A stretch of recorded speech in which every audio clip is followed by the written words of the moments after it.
Did Jesus really rise from the dead?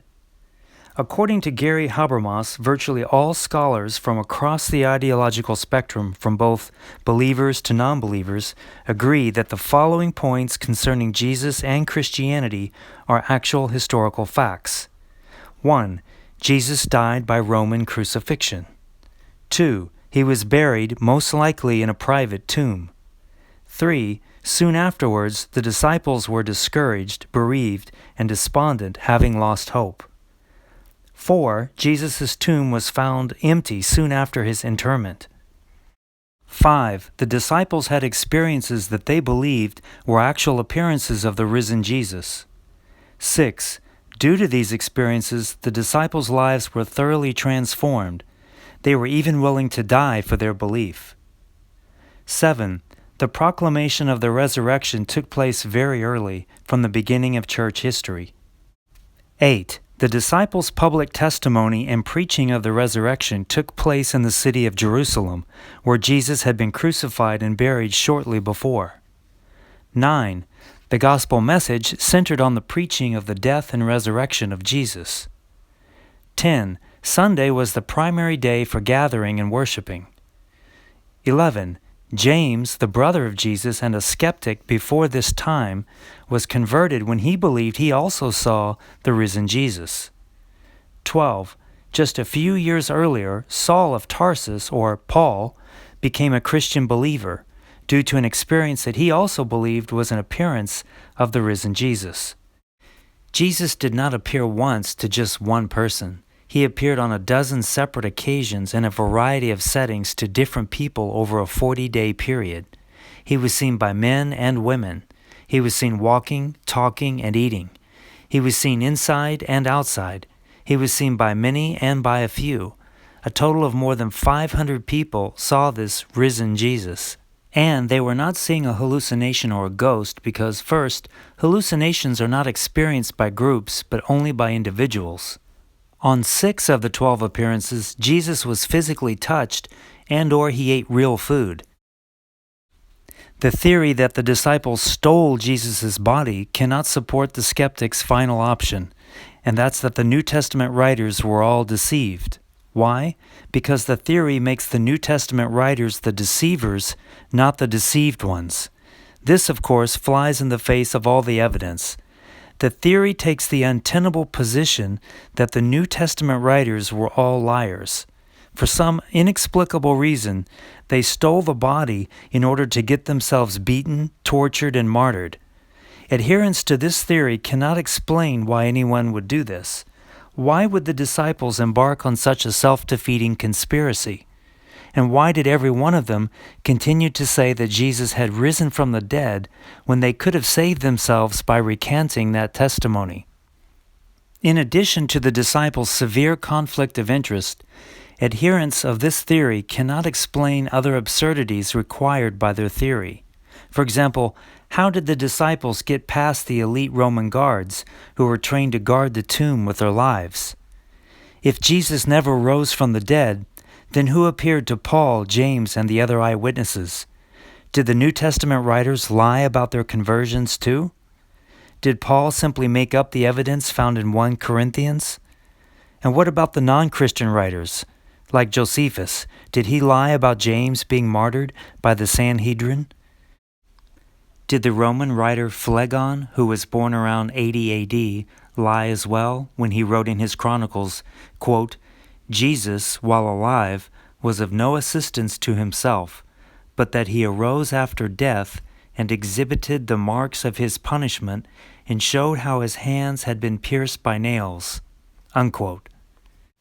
The notion that the disciples stole the body is exactly the explanation the Jews offered to explain the empty tomb. Beyond the fact that the disciples had no motive or ability to steal the body, this ancient Jewish explanation was not a good lie for 2 other reasons. 1. How would the sleeping guards have known that the disciples stole the body? And 2. No Roman guard would admit to the capital crime of sleeping on the job. Perhaps that's why, as Matthew records, the Jewish authorities had to pay off the guards and promise to keep them out of trouble with the governor. In 1878, a fascinating archaeological discovery was made that may corroborate the Bible's claim that the Jews were circulating the theft explanation. A marble slab measuring 15 by 24 inches was discovered in Nazareth with this inscription. It says, "Ordinance of Caesar, it is my pleasure that graves and tombs remain perpetually undisturbed for those who have made them for the cult of their ancestors or children or members of their house. If, however, anyone charges that another has either demolished them or has in any other way extracted the buried or has maliciously transferred them to other places in order to wrong them, or has displaced the ceiling on other stones, against such a one I order that a trial be instituted, as in respect of the gods, so in regard to the cult of mortals, for it shall be much more obligatory to honor the buried. Let it be absolutely forbidden for anyone to disturb them. In case of violation, I desire that the offender be sentenced to capital punishment on charge of violation of sepulchre." Scholars believe this edict was issued by Emperor Tiberius, who reigned from 14 to 37 AD during most of Christ's life, or Emperor Claudius, who reigned from 41 to 54. The striking nature of this edict is that it raises the penalty for grave robbing from a mere fine to death. Why would the Roman emperor bother to make such a severe edict at this time in such a remote area of his empire? While no one knows for sure the reason for the edict, there are a couple of likely possibilities, both of which point back to Jesus. If the inscription is from Tiberius, then it's likely that Tiberius learned of Jesus through one of Pilate's annual reports to him. Justin Martyr claims that this was the case. Included in that report may have been the Jewish explanation for the empty tomb, that the disciples stole the body, prompting Tiberius to prevent any future resurrections with the edict. If the inscription is from Claudius, then the edict may have been part of his response to the riots in Rome in AD 49. In Acts chapter 18, verse 2, Luke mentions that Claudius had expelled the Jews from Rome. This is confirmed by the Roman historian Suetonius, who tells us that, quote, "Because the Jews at Rome caused continuous disturbances at the instigation of Christ, he, Claudius, expelled them from the city," unquote. What did Christ have to do with Jewish riots in Rome? Perhaps Rome experienced the same course of events that took place in Thessalonica at roughly the same time. In Acts 17, Luke records that Thessalonica was thrown into turmoil when the Jews became jealous of Paul, preaching that Jesus had risen from the dead. These Jews complained to the city officials, quote, "These men, Paul and Luke, who have caused trouble all over the world, have now come here. They are all defying Caesar's decrees, saying that there is another king, one called Jesus," unquote. If this is what actually happened in Rome, then Claudius would not have been pleased with a group who was defying his decrees and following another king. Once he had learned that this new seditious sect originated with Jews who believed their leader had resurrected, he may have exiled all the Jews from Rome and made grave robbing a capital offense. Either of these two possibilities would explain the timing, location, and severity of the edict. But even if the edict is not connected with Christ's empty tomb, we already have good evidence that the Jews put forth the theft hypothesis. The main point is that the theft hypothesis was a tacit admission that the tomb was really empty. After all, why would the Jews concoct an explanation for the empty tomb if Jesus' body was still in there? Here's what we know about the New Testament documents. 1, they are early, most are written 15 to 40 years later, well within 2 generations of the events. 2, they contain eyewitness testimony. 3, they contain independent eyewitness testimony from multiple sources. 4, they are written by trustworthy people who taught and lived by the highest standard of ethics and who died for their testimony. 5, they describe events, locations, and individuals corroborated by archaeology and other writers. 6, They describe some events that enemies tacitly admit are true. 7. They describe events and details that are embarrassing to the authors and even to Jesus himself. These historically confirmed eyewitness documents tell the following story. 1. At the time and place, and in the manner predicted by the Old Testament, Jesus arrives in Jerusalem and claims to be the Messiah. He teaches profound truths and, according to numerous independent eyewitnesses, performs 35 miracles, some on groups of people, and rises from the dead. 2. Once cowardly and unbelieving eyewitnesses suddenly begin to boldly proclaim Jesus' resurrection in the face of persecution and death.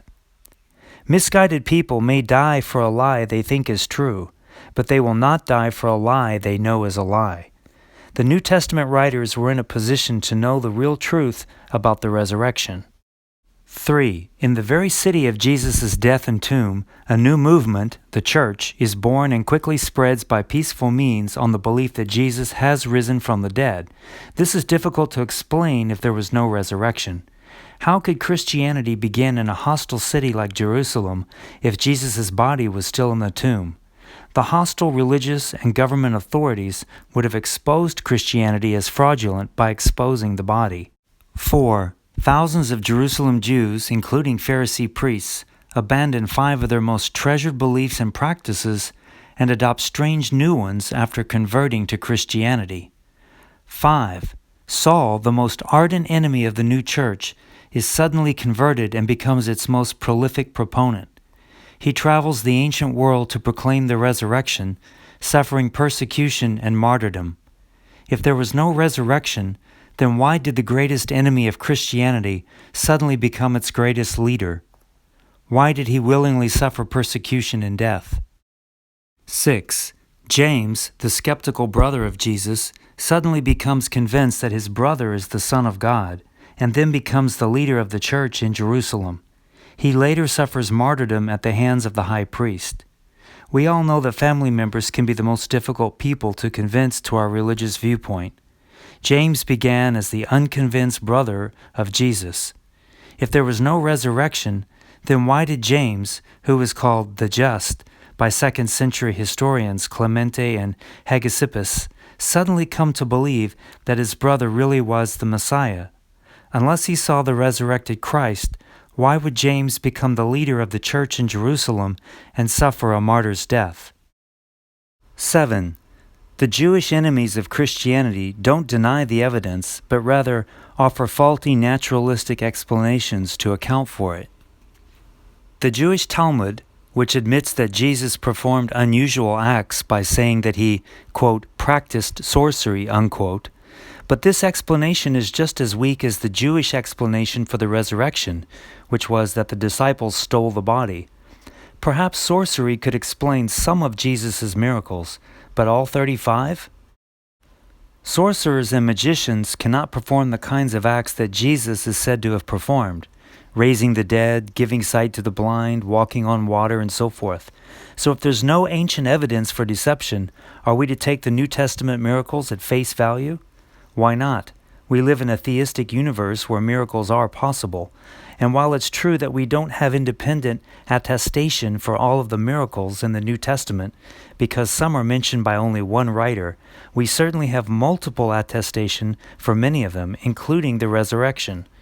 The sheer number of Jesus' miracles cited by independent sources is too great to be explained away as a great deception. One person may be deceived once, but not numerous observers repeatedly. German scholar Wolfgang Trilling writes, quote, "We are convinced and hold it for historically certain that Jesus did in fact perform miracles. The miracle reports occupy so much space in the Gospels that it is impossible that all could have been subsequently invented or transferred to Jesus." William Lane Craig concludes, quote, "The fact that miracle working belongs to the historical Jesus is no longer disputed," unquote. That is, miracles are not disputed on historical grounds, only on philosophical grounds. The bottom line is that there are too many miracles and too much testimony to believe that all of the eyewitnesses got it wrong every time. With regard to the resurrection, all alternative theories have fatal flaws, and we have strong eyewitness and circumstantial evidence that Jesus actually rose from the dead. In other words, not only do we lack a natural explanation for the empty tomb, we have positive evidence for the resurrection. The explanation that requires the least amount of faith is that Jesus really did perform miracles and really did rise from the dead as he predicted. This is why I don't have enough faith to believe that the New Testament writers were all deceived. You've been listening to excerpts from chapter 12 of the book, I Don't Have Enough Faith to Be an Atheist, written by Norman L. Geisler and Frank Turek. I'm preparing something to share with the world. These things will make sense to some, but not to others. I'm here to start a revolution. Oh Lord, give me a sign, 'cause I'm tasting blood and I think that it's mine.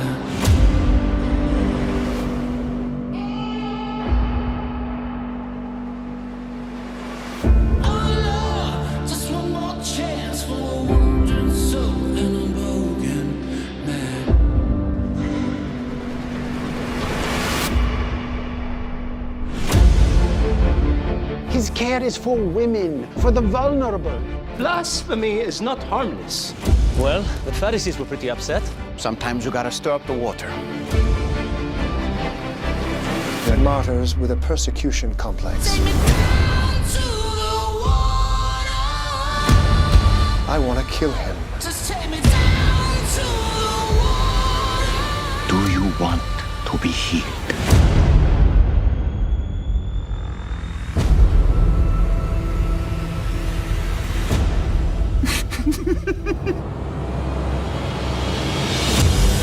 I have something that's open to all people. Get up and walk. If he was supposed to be healed, God would have done it himself. That's an interesting point. Your fame is spreading, the good kind. You have certainly livened things up around here. Word travels fast. Fellow peasant. My heart is yours. My life is yours. John the Baptizer was taken into custody. Jesus of Nazareth, we finally meet. David, Goliath, maybe there is hope for the little. What we're doing here will last for generations. I want my people to participate in the healing of the world.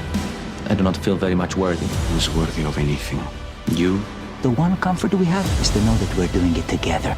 If not now. When? I'm here to preach the good news of the kingdom of heaven. I make a way for people to access that kingdom. In this world, bones will still break. Hearts will still break. But in the end, the light will overcome darkness.